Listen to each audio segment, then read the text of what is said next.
Hi everyone, welcome to my YouTube channel. This is Chaitanya Purushothaman.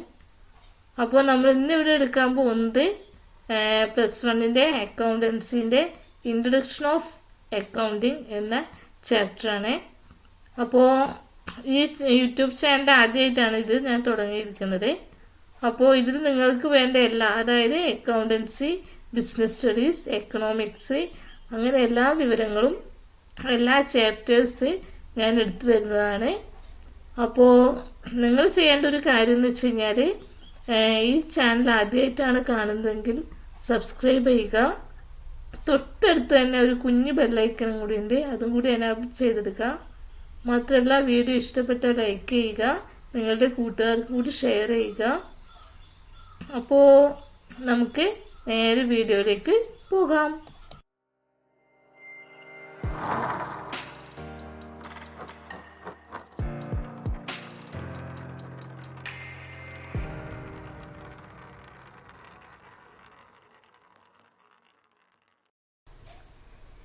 അപ്പോൾ നമ്മൾ ഇവിടെ ആദ്യം പഠിക്കാൻ പോകുന്നത് അക്കൗണ്ടിങ്ങിൻ്റെ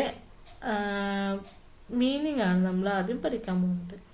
അപ്പോൾ അക്കൗണ്ടിങ് എന്ന് പറയുന്ന സമയത്ത് നമുക്ക് ഒരു ഇൻട്രൊഡക്ഷൻ കൊടുക്കുകയാണെങ്കിൽ, അക്കൗണ്ടിങ് എന്ന് പറയുന്നത് ഒരു ബിസിനസ്സിനെ സംബന്ധിച്ചിടത്തോളം എല്ലാ ട്രാൻസാക്ഷൻസും രേഖപ്പെടുത്തി വെക്കുന്ന ഒരു കാര്യമാണ് അക്കൗണ്ടിങ് എന്ന് പറയുന്നത്. അപ്പോൾ അക്കൗണ്ടിങ്ങിൻ്റെ മീനിങ് എന്ന് പറയുന്നത് നമുക്ക് ആദ്യം തന്നെ തുടങ്ങാം. അക്കൗണ്ടിങ്ങിൻ്റെ meaning 1941 the American Institute of Certified Public Accountants AICPA had defined accounting as the art of recording, classifying and summarizing in a significant manner and in terms of money, transaction and events which are in a part of at least of financial character and interpreting the result therefore. അതായത് American Institute of certify, അതായത് American ഈ പറയുന്ന AICP എന്ന ഒരു സംഘടന define ചെയ്ത പ്രകാരം accounting is an art of റെക്കോർഡിങ്ങും ക്ലാസിഫൈയിങ്ങും സമ്മറൈസിങ്ങും ഒക്കെ കൂടിച്ചേർന്ന, അതായത് മണി ടേംസിലുള്ള ഒരു മാനറിനെയാണ് അക്കൗണ്ടിങ് എന്ന് പറയുന്നത്.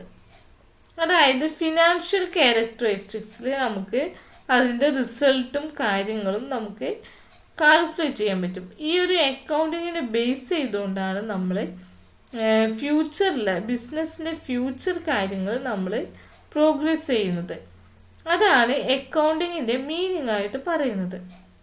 മറ്റൊരു സംഘടന, അതായത് AA, അതായത് അമേരിക്കൻ അക്കൗണ്ടിങ് അസോസിയേഷൻ പറയുന്നത് എന്താണെന്ന് വെച്ചാൽ, accounting as the process of identifying, measuring and communicating economic information in permit informed judgment and decision by users of information.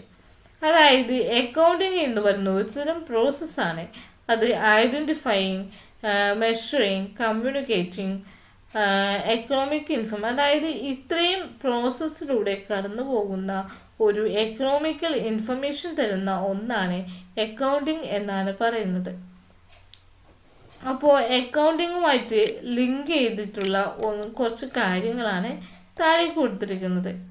അതായത് അക്കൗണ്ടിങ് എന്ന് പറയുന്നത് ഒരു പ്രോസസ്സാണ്.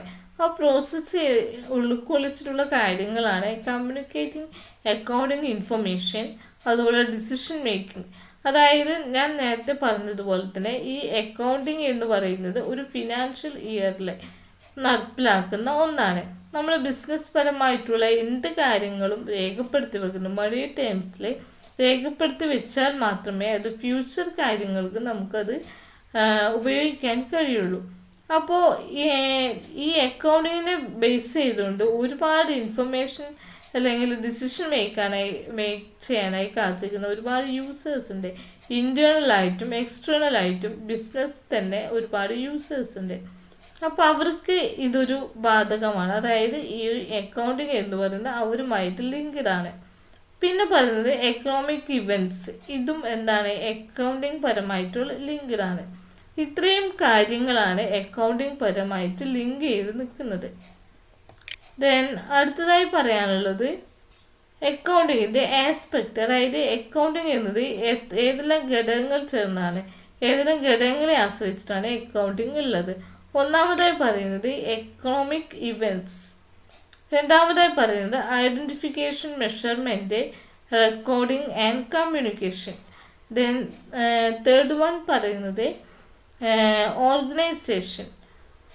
ആൻഡ് ഫോർത്ത് വൺ പറയുന്നത് ഇൻട്രസ്റ്റഡ് യൂസേഴ്സ് ഓഫ് ഇൻഫർമേഷൻ. ഇതൊക്കെ ഡിസ്ക്രൈബ് ചെയ്തിട്ട് തരുന്നതായിരിക്കും. അപ്പോൾ ആദ്യത്തെ പോയിന്റ് എന്ന് പറയുന്നത് എക്കണോമിക് ഇവൻറ്റ്സ് ആയിട്ടാണ് പറയുന്നത്.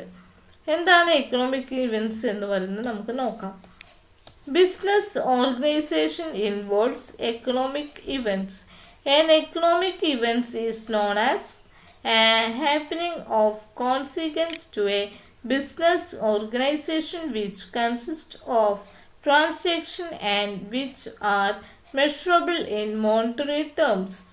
For example, purchase of machinery, installing and keeping it ready for manufacturing is an event which comprises number of financial transactions such as buying a machine, transportation of machine, site preparation of installation of a machine, expenditure incurred on its installation and trial runs. Thus, accounting identifies bunch of transactions related to an economic event. If an event involves transaction between an outsider and an organization, this is known as external events. അതായത് economic event എന്ന് പറയുന്നത് ഒരു business ഓർഗനൈസേഷനിൽ involve ആയിട്ടുള്ള ഒരു സംഭവമാണ്. എക്സാമ്പിളായിട്ട് പറയുന്നത് ഒരു മെഷീനറി നമ്മൾ ബിസിനസ്സിന് വേണ്ടിയിട്ട് നമ്മൾ വാങ്ങിച്ചു. അങ്ങനെ വാങ്ങിച്ചാൽ തന്നെ അതിന് ഒരുപാട്, അതായത് വാങ്ങിച്ചപ്പോൾ തന്നെ അതിന് ഒരുപാട് കാര്യങ്ങൾ അത് പരമായിട്ടുണ്ടാവും. അതായത് ആ മെഷീനറി ബിസിനസ്സിൽ ഇൻസ്റ്റാൾ ചെയ്യണം, അതുപോലെ അത് മാനുഫാക്ചറിന് വേണ്ടിയിട്ടുള്ള കാര്യങ്ങൾ ചെയ്യണം. അങ്ങനെ എല്ലാ കാര്യങ്ങൾക്കും വേണ്ടി, അതായത് ഒരു സംഭവം വാങ്ങിച്ചാൽ തന്നെ അതിൽ ഒരുപാട് പണമിടപാടുകൾ അതിൻ്റെ ഭാഗമായിട്ട് വരുത്തേണ്ടതായിട്ട് വരും. ഇതിനെയാണ് എക്കണോമിക് ഇവൻറ്റ്സ് എന്ന് പറയുന്നത്. അക്കൗണ്ടിങ്ങിനെ ബാധിക്കുന്ന രണ്ടാമത്തെ ഘടകമാണ് identification, measurement, recording and communication. ഇവ ഓരോന്നും എന്താണെന്ന് വിശദീകരിച്ച് പറയുന്നതാണ്. ആദ്യമായി പറയാനുള്ളത് ഐഡൻറ്റിഫിക്കേഷൻ ആണ്. It means determining what transaction to record, to identify events which are to be recorded. It involves observing activities and selecting those events that are of considered financial character and related to the organization, to business transaction and other economic events. Therefore, are evaluated for deciding whether it has to be recorded to books of accounts. For example, the value of human resources, changes in managerial policies, or appointment of personnel are important, but none of these are recorded in books of account.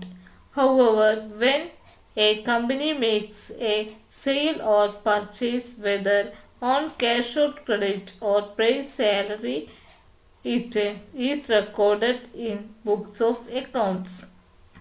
Identification എന്ന് പറഞ്ഞു കഴിഞ്ഞാൽ നമ്മൾ എന്താണ്, അതായത് ഒരു ബിസിനസ്സിൽ എന്താണ് രേഖപ്പെടുത്തേണ്ടത്, എന്താണ് റെക്കോർഡ് ചെയ്യേണ്ട ട്രാൻസാക്ഷൻ എന്ന് ആദ്യം കണ്ടെത്തുന്ന ഒരു ഘട്ടത്തിനെയാണ് ഐഡൻറ്റിഫിക്കേഷൻ എന്ന് പറയുന്നത്. ഉദാഹരണം പറഞ്ഞാൽ പെട്ടെന്ന് മനസ്സിലാക്കാൻ സാധിക്കും. അതുകൊണ്ടാണ് ഉദാഹരണത്തിലേക്ക് കടക്കുന്നത്. ഉദാഹരണമായിട്ട് പറയുകയാണെങ്കിൽ, എപ്പോഴും മോണിറ്ററി ടേംസിലുള്ള കാര്യങ്ങൾ മാത്രമേ നമ്മൾ ബിസിനസ് കാര്യങ്ങളിൽ നമ്മൾ രേഖപ്പെടുത്താറുള്ളൂ. അതായത് ഒരു ഹ്യൂമൻ റിസോഴ്സിനെ സംബന്ധിച്ച് മാനുഷികപരമായിട്ടുള്ള കാര്യങ്ങളൊന്നും തന്നെ ബുക്സ് ഓഫ് അക്കൗണ്ടിങ്ങിൽ രേഖപ്പെടുത്താറില്ല. അതുപോലെ ഒരു മാനേജറിയൽ പോളിസീസിൽ വന്ന ചേഞ്ചസോ അല്ലെങ്കിൽ പുതുതായിട്ട് ഏതെങ്കിലും ഒരു അപ്പോയിൻമെന്റ് നടക്കുകയാണെങ്കിൽ ഇതൊന്നും തന്നെ ഒരിക്കലും ബുക്സ് ഓഫ് അക്കൗണ്ട്സിൽ റെക്കോർഡ് ചെയ്യാറില്ല. നേരെ അതായത് റെക്കോർഡ് ചെയ്യുന്നത് ഇപ്പോൾ സെയിൽസോ പർച്ചേസോ അതുപോലെ എംപ്ലോയീസിന് സാലറി കൊടുത്തതോ ഇതൊക്കെ എന്ത് ചെയ്യാറുണ്ട്, ബുക്സ് ഓഫ് അക്കൗണ്ടിൽ രേഖപ്പെടുത്തി വെക്കാറുണ്ട്. അപ്പോൾ ഏതൊക്കെയാണ് രേഖപ്പെടുത്തി വെക്കേണ്ടത്, ഏതൊക്കെയാണ് രേഖപ്പെടുത്തേണ്ടാത്തത്, ഇതൊക്കെ ഐഡന്റിഫിക്കേഷൻ ചെയ്യുന്ന ഘട്ടമാണ് ആദ്യത്തേത്. രണ്ടാമതായി പറയുന്നത് മെഷർമെന്റ് ആണ്. മെഷർമെന്റ് എന്ന് പറയുന്നത് it means quantification including estimate of business transaction into financial terms by using monetary unit via rupees and paisa as measuring unit. If an event cannot be quantified to monetary terms, it is not considered for recording in financial accounts. That is why important terms like an appointment of new managing director, significance of conduct or changes in personnel are not showing in the books of accounts. അതായത് അടുത്തതായി പറയുന്നത് measurement എന്ന് പറയുന്നത് നമ്മളെപ്പോഴും measurement ചെയ്യുന്നത് ഒന്നില്ലെങ്കിൽ dollars അല്ലെങ്കിൽ rupees അല്ലെങ്കിൽ പൈസ, ഈ രീതിയിലാണ് നമ്മളിപ്പോൾ മെഷർമെന്റ് മോണിറ്ററി ടേംസിലാണ് നമ്മൾ ഏതൊരു കാര്യങ്ങളും ബിസിനസ്സിൽ റെക്കോർഡ് ചെയ്ത് വെക്കുന്നത്. അപ്പോൾ പുതിയൊരു നേരത്തെ പറഞ്ഞ പോലെ തന്നെ ഐഡന്റിഫിക്കേഷനിൽ പറഞ്ഞ പോലെ തന്നെ പുതിയൊരു ചേഞ്ചസ് പോളിസിയിൽ ഉണ്ടാകുന്ന ചേഞ്ചസോ അല്ലെങ്കിൽ ഒരു മാനേജിങ് ഡയറക്ടർ അപ്പോയിൻമെന്റ് ചെയ്തതോ ഇങ്ങനെയുള്ള കാര്യങ്ങളൊന്നും തന്നെ മെഷർ ചെയ്യാറില്ല. മോണിറ്ററി ടേംസിൽ വരുന്ന കാര്യങ്ങൾ മാത്രമേ മെഷർമെന്റ് ചെയ്ത് അത് ബുക്സ് ഓഫ് അക്കൗണ്ട്സിൽ രേഖപ്പെടുത്തി വെക്കാറുള്ളൂ. അതാണ് മെഷർമെന്റ് എന്ന് പറയുന്ന ഒരു ഘട്ടത്തിൽ പറയാനുള്ളത്. അടുത്ത സ്റ്റെപ്പ് വരുന്നത് റെക്കോർഡിംഗ് ആണ്. Once the recording events are identified and measured in financial terms, these are recorded in books of accounts in monetary terms and in a chronological order. Recording is done in a manner that a necessary financial, അതായത് പറയുന്നത് recording എന്ന് പറയുന്നത് മൂന്നാമത്തെ സ്റ്റെപ്പാണ്. അതായത് ഐഡന്റിഫിക്കേഷനും മെഷർമെന്റും കഴിഞ്ഞാൽ അടുത്ത step എന്ന് പറയുന്നത് റെക്കോർഡിംഗ് ആണ്. അതായത് നമ്മൾ അളന്നും അതുപോലെ തന്നെ ഐഡന്റിഫിക്കേഷൻ ചെയ്ത് കഴിഞ്ഞ് കഴിഞ്ഞാൽ അടുത്തത്, കാരണം നമുക്കിപ്പോൾ അറിയാം എന്തെല്ലാം കാര്യങ്ങളാണ് ബുക്സ് ഓഫ് അക്കൗണ്ടിൽ രേഖപ്പെടുത്തേണ്ടി വെക്കേണ്ടത് എന്ന് നമുക്കറിയാം. അപ്പോൾ അടുത്ത സ്റ്റെപ്പ് എന്ന് പറയുന്നത് അത് ബുക്സ് ഓഫ് അക്കൗണ്ട്സിൽ നമ്മൾ രേഖപ്പെടുത്തി വെക്കുകയാണ് ചെയ്യേണ്ടത്. അതായത് ആ അക്കൗണ്ടിൽ രേഖപ്പെടുത്തി വെച്ചാൽ മാത്രമേ നമുക്കത് ഭാവി കാര്യത്തെ അല്ലെങ്കിൽ ബിസിനസ് സംബന്ധിക്കുന്ന കാര്യങ്ങൾ ഫ്യൂച്ചറായിട്ട് പ്ലാൻ ചെയ്യാൻ പറ്റുള്ളൂ. അപ്പോൾ അടുത്ത സ്റ്റെപ്പ് എന്ന് പറയുന്നത് റെക്കോർഡിംഗ് ആണ്. അതായത് ബുക്സിൽ എഴുതി വെക്കുക അല്ലെങ്കിൽ രേഖപ്പെടുത്തി വെക്കുക. പിന്നീട് വരുന്നതാണ് communicating. The economic events are identified, measured and recorded in order to that pertinent information is generated and communicated in certain forms to management and other internal and external users. The information is regularly communicated through accounting reports. These reports provide information that are useful to variety of users who have an interested in assessing the financial information and the position of an enterprise, planning and controlling business activities and making necessary decisions from time to time. The accounting information system should be designed in such a way that the right information is communicated to the right person at the right time. Report can daily, weekly, monthly or quarterly depending upon the needs of users. An important climate in communication process is an accountability and efficiency in presenting the relevant information. അതായത് communication എന്ന് പറയുന്നത് ഒരു most important relevant ആണ്. അതായത് communication എപ്പോഴും നടക്കുന്ന report വഴിയാണ്. അതായത് ഈ ഇൻഫർമേഷൻ റെക്കോർഡ് ചെയ്ത് വെച്ച കാര്യങ്ങൾ മാനേജേഴ്സിന്, അതായത് ഒരുപാട് യൂസേഴ്സ് ഉണ്ട് ബിസിനസ്സിൽ, എക്സ്റ്റേണൽ പരമായിട്ടും ഇൻറ്റേർണൽ പരമായിട്ടും യൂസേഴ്സ് ഉണ്ട്. കാരണം ഒരു ബിസിനസ്സിനെ സംബന്ധിച്ചുള്ള കാര്യങ്ങൾ അറിഞ്ഞാൽ മാത്രമേ അവർക്ക് future decisions time to time എടുക്കാൻ കഴിയുള്ളൂ. അപ്പോൾ ഇൻറ്റേർണൽ യൂസേഴ്സ് ഏതാണെന്നും എക്സ്റ്റേണൽ യൂസേഴ്സ് ഏതാണെന്നും പിന്നീട് പഠിക്കുന്നുണ്ട്. അപ്പോൾ വിശദീകരിച്ച് പറയാവുന്നതാണ്. അപ്പോൾ ഇപ്പോൾ എക്സ്റ്റേണൽ യൂസേഴ്സും ഇൻറ്റേർണൽ യൂസേഴ്സും ഏറ്റവും കൂടുതൽ അറിയേണ്ടത് എന്താണ് ബിസിനസ്സിൻ്റെ അവസ്ഥ എന്ന് നമുക്ക് മനസ്സിലാക്കണം. അതിന് വേണ്ടിയിട്ടാണല്ലോ ഏറ്റവും കൂടുതൽ അക്കൗണ്ട്സ് രേഖപ്പെടുത്തുന്നത്. അപ്പോൾ അങ്ങനെ രേഖപ്പെടുത്തിയിട്ടുണ്ടെങ്കിൽ അവർക്ക് ഡെയിലി ഒന്നില്ലെങ്കിൽ റിപ്പോർട്ട്സ് സബ്മിറ്റ് ചെയ്യുന്നത് ഡെയിലി ആയിരിക്കാം, അല്ലെങ്കിൽ വീക്കിലി ആയിരിക്കാം, അല്ലെങ്കിൽ മന്ത്ലി ആയിരിക്കാം, അല്ലെങ്കിൽ ക്വാർട്ടർലി ആയിരിക്കാം. ഇങ്ങനെയാണ് റിപ്പോർട്ട്സുകൾ സബ്മിറ്റ് ചെയ്യുന്നത്. അപ്പോൾ എന്തിനാണ് റിപ്പോർട്ട് സബ്മിറ്റ് ചെയ്യുന്നതെന്ന് വെച്ച് കഴിഞ്ഞാൽ പരസ്പരമുള്ള ഒരു കമ്മ്യൂണിക്കേഷൻ എളുപ്പമാക്കാൻ വേണ്ടിയിട്ടാണ്. കാരണം ഓരോ വ്യക്തികൾക്കും ബിസിനസ്സിൻ്റെ അവസ്ഥ എന്താണെന്നും അല്ലെങ്കിൽ എന്തൊക്കെ ഡിസിഷൻസ് ബിസിനസ് മെച്ചപ്പെടുത്താൻ വേണ്ടിയിട്ട് പ്ലാൻ ചെയ്യണമെന്നും തീരുമാനിക്കാൻ വേണ്ടിയിട്ടാണ് ഈ റിപ്പോർട്ട്സ് തയ്യാറാക്കുന്നത്. അത് ബിസിനസ്സിനെ ഭാവി, അതായത് ഫ്യൂച്ചറിൽ കൂടുതൽ പ്രയോജനകരമാക്കാൻ വേണ്ടിയിട്ടാണ് ഈ റിപ്പോർട്ട്സ് സബ്മിറ്റ് ചെയ്യുന്നത്. അപ്പോൾ കമ്മ്യൂണിക്കേഷൻ എന്ന് പറയുന്ന ഈ റിപ്പോർട്ട്സ് ആണ് അതിൽ മെയിനായിട്ട് പറയുന്നത്. അടുത്തതെന്ന് വെച്ച് കഴിഞ്ഞാൽ ഓർഗനൈസേഷൻ എന്ന് പറയുന്നത് organisation refers to a business enterprise whether for profit or not for profit motive, depending upon the size of activities and level of business operations. It can be sole proprietor concern, partnership firm, cooperative society, company, local authority, municipal corporation or any other association of persons. Organisation എന്ന് പറയുന്നത് ഒന്നുകിൽ പ്രോഫിറ്റിന് വേണ്ടി പ്രവർത്തിക്കുന്നതോ അല്ലെങ്കിൽ non profit മോട്ടീവായിട്ട് നടക്കുന്നതോ ആവാം. പക്ഷേ ഈ രണ്ടു പേർക്കും ഈ അവരുടെ ബിസിനസ്സിലുണ്ടാവുന്ന പ്രവർത്തനങ്ങൾ അല്ലെങ്കിൽ സാമ്പത്തിക ഇടപാടുകൾ എഴുതി വെക്കാവുന്നതോ രേഖപ്പെടുത്തി വെക്കാവുന്നതോ ആണ്.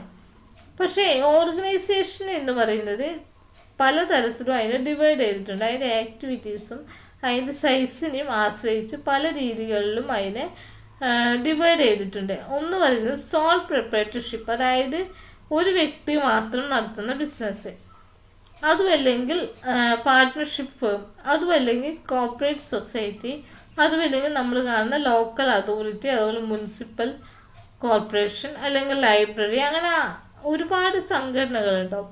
അപ്പോൾ ഇതൊക്കെ ഒരു ഓർഗനൈസേഷൻ എന്ന രീതിയിൽ വരുന്നതാണ്. അപ്പോൾ ഓർഗനൈസേഷൻ എന്ന് പറയുന്നത് ഇതാണ്. ഇത്രയേ ഉള്ളൂ ഓർഗനൈസേഷൻ എന്ന് പറയുന്നത്. ലാസ്റ്റ് വൺ പറയുന്നത് എന്ന് വെച്ച് കഴിഞ്ഞാൽ ഇൻട്രസ്റ്റഡ് യൂസേഴ്സ് ഓഫ് ഇൻഫർമേഷൻ. ഞാൻ നേരത്തെ പറഞ്ഞ പോലെ തന്നെയാണ് ഇതിൽ പറയുന്നത്. Accounting is a means by which necessary financial information about business enterprises is communicated and is also called a language of business. അതായത് ബിസിനസ്സിൻ്റെ, അതായത് അക്കൗണ്ടിങ് പരമായിട്ടുള്ള ഇൻഫർമേഷൻസ് പറയാൻ ഒരു പ്രത്യേക ഒരു ഭാഷയുണ്ട്. അതിനെയാണ് ലാംഗ്വേജ് ഓഫ് ബിസിനസ് എന്ന് പറയുന്നത്. Many users need financial information in order to make important decisions. These users can be divided into two broad categories: internal users and external users. Internal users are included chief executive, financial officer, vice president, business unit managers, plant managers, store managers, line supervisor, etc. External users include present and potential investors, അതായത് shareholders, creditors, bank and other financial institution, debenture holders and other lenders, tax authorities, regulatory agencies, Department of Company Affairs, Register of Companies, Securities Exchange Board of India, Labor Union, Trade Association, Stock Exchange and Customers, etc. അതായത് ഞാൻ നേരത്തെ പറഞ്ഞ പോലെ തന്നെയാണ് എന്ത് ബിസിനസ്സിൽ internal യൂസേഴ്സും external യൂസേഴ്സും ഉണ്ട്. Internal users എന്ന് പറഞ്ഞാൽ ബിസിനസ്സിനകത്ത് തന്നെ ഈ ഇൻഫർമേഷന് വേണ്ടി കാത്തിരിക്കുന്ന, അതായത് ഈ അക്കൗണ്ടിങ് ഇൻഫർമേഷനെ കുറിച്ച് കാത്തിരിക്കുന്ന കുറച്ച് വ്യക്തികളുണ്ട്. അവരെയാണ് ഇൻറ്റേർണൽ യൂസേഴ്സ് എന്ന് പറയുന്നത്. അവരാരൊക്കെയാണെന്ന് വെച്ച് കഴിഞ്ഞാൽ ചീഫ് എക്സിക്യൂട്ടീവ്, ഫിനാൻഷ്യൽ ഓഫീസേഴ്സ്, അത് വെച്ച് കഴിഞ്ഞാൽ ബിസിനസ്സിൻ്റെ ഉള്ളിലുള്ള വ്യക്തികളാണ് ഇത്രയും പേര്. പിന്നെ stock manager, plan manager, sales manager, അങ്ങനെയുള്ള ആൾക്കാരാണ് ഇൻറ്റേർണൽ യൂസേഴ്സ് എന്ന് പറയുന്നത്. എക്സ്റ്റേർണൽ യൂസേഴ്സ് എന്ന് പറഞ്ഞു കഴിഞ്ഞാൽ ബിസിനസ്സിൻ്റെ ഷെയർസ് എടുത്ത വ്യക്തികളുണ്ടാവുമല്ലോ, ക്രെഡിറ്റേഴ്സും ഡിബെഞ്ചേഴ്സ് ഹോൾഡേഴ്സ്, ഇവരൊക്കെ ഉണ്ടാവുമല്ലോ. അവരെയാണ് എന്ത് പറയുന്നത്, എക്സ്റ്റേർണൽ യൂസേഴ്സ് എന്ന് പറയുന്നത്. അതുപോലെ ഒരു ബിസിനസ് സംബന്ധിച്ച് ടാക്സ് അടയ്ക്കേണ്ടതായിട്ട് വരുമല്ലോ, അപ്പോൾ ടാക്സ് അതോറിറ്റീസ്, അതുപോലെ security exchange board of India, ഇവരൊക്കെയാണ് എക്സ്റ്റേർണൽ യൂസേഴ്സ് എന്ന രീതിയിൽ പറയുന്നത്. Since primarily function accountings to provide useful information for decision making, it is mean the end, with an end of being the decision that helped by availability of accounting information. You will study about the type of accounting information and its users later this chapter. അതായത് ഇവർക്കൊക്കെ എന്താണ് accounting information മസ്റ്റായിട്ട് provide ചെയ്തിട്ട് അവർക്ക് മസ്റ്റായിട്ട് വേണ്ട ഒരു സംഭവമാണ് അക്കൗണ്ടിങ് ഇൻഫർമേഷൻ എന്ന് പറയുന്നത്. അപ്പോൾ ഇവരൊക്കെയാണ് അക്കൗണ്ടിങ് എന്ന് പറയുന്ന ഒരു സംഭവമായിട്ട് ഏറ്റവും കൂടുതൽ ബന്ധപ്പെട്ട് കിടക്കുന്ന ആൾക്കാർ എന്ന് പറയുന്നത്. അപ്പോൾ ഇത്രയുമാണ് ഈ ഫസ്റ്റ് മീനിങ്ങിലും അവരുടെ അല്ലെങ്കിൽ അക്കൗണ്ടിങ്ങുമായിട്ട് ബന്ധപ്പെട്ട് കിടക്കുന്ന കുറച്ച് ഘടകങ്ങൾ എന്ന് പറയുന്നത്. അപ്പോൾ ഇത്രയേ ഉള്ളൂ. അടുത്തതായി നമുക്ക് ചർച്ച ചെയ്യാനുള്ളത് accounting as A sources of information. Accounting എന്നത് ഒരു ഇൻഫർമേഷൻ്റെ സോഴ്സസ് ആണ്. അതെങ്ങനെയൊക്കെയാണ് അതൊരു സോഴ്സ്, അതായത് മറ്റു കാര്യങ്ങൾ തീരുമാനിക്കുന്നതിൻ്റെ ഒരു സോഴ്സായി അക്കൗണ്ടിങ് എങ്ങനെ മാറുന്നു എന്നാണ് നമുക്കിവിടെ ചർച്ച ചെയ്യാനുള്ളത്. ഇപ്പോൾ ഫങ്ഷൻസ് ഓഫ് അക്കൗണ്ടിങ് എന്തൊക്കെയാണെന്നാണ് നമുക്ക് പറയാനുള്ളത്. ഒന്നാമതായി പറയുന്നത് provide information for making economic decisions. അതായത് എക്കണോമിക് പരമായിട്ടുള്ള ഡിസിഷൻസ് എടുക്കാൻ അല്ലെങ്കിൽ സാമ്പത്തിക ഇടപാടുകൾക്ക് വേണ്ടിയിട്ടുള്ള വിവരങ്ങൾ തരുന്നത് ഈ അക്കൗണ്ടിങ് ആണ്. അതുപോലെ രണ്ടാമത്തെ പോയിന്റ് പറഞ്ഞത് serve the users who relay on financial statement as there principal sources of information.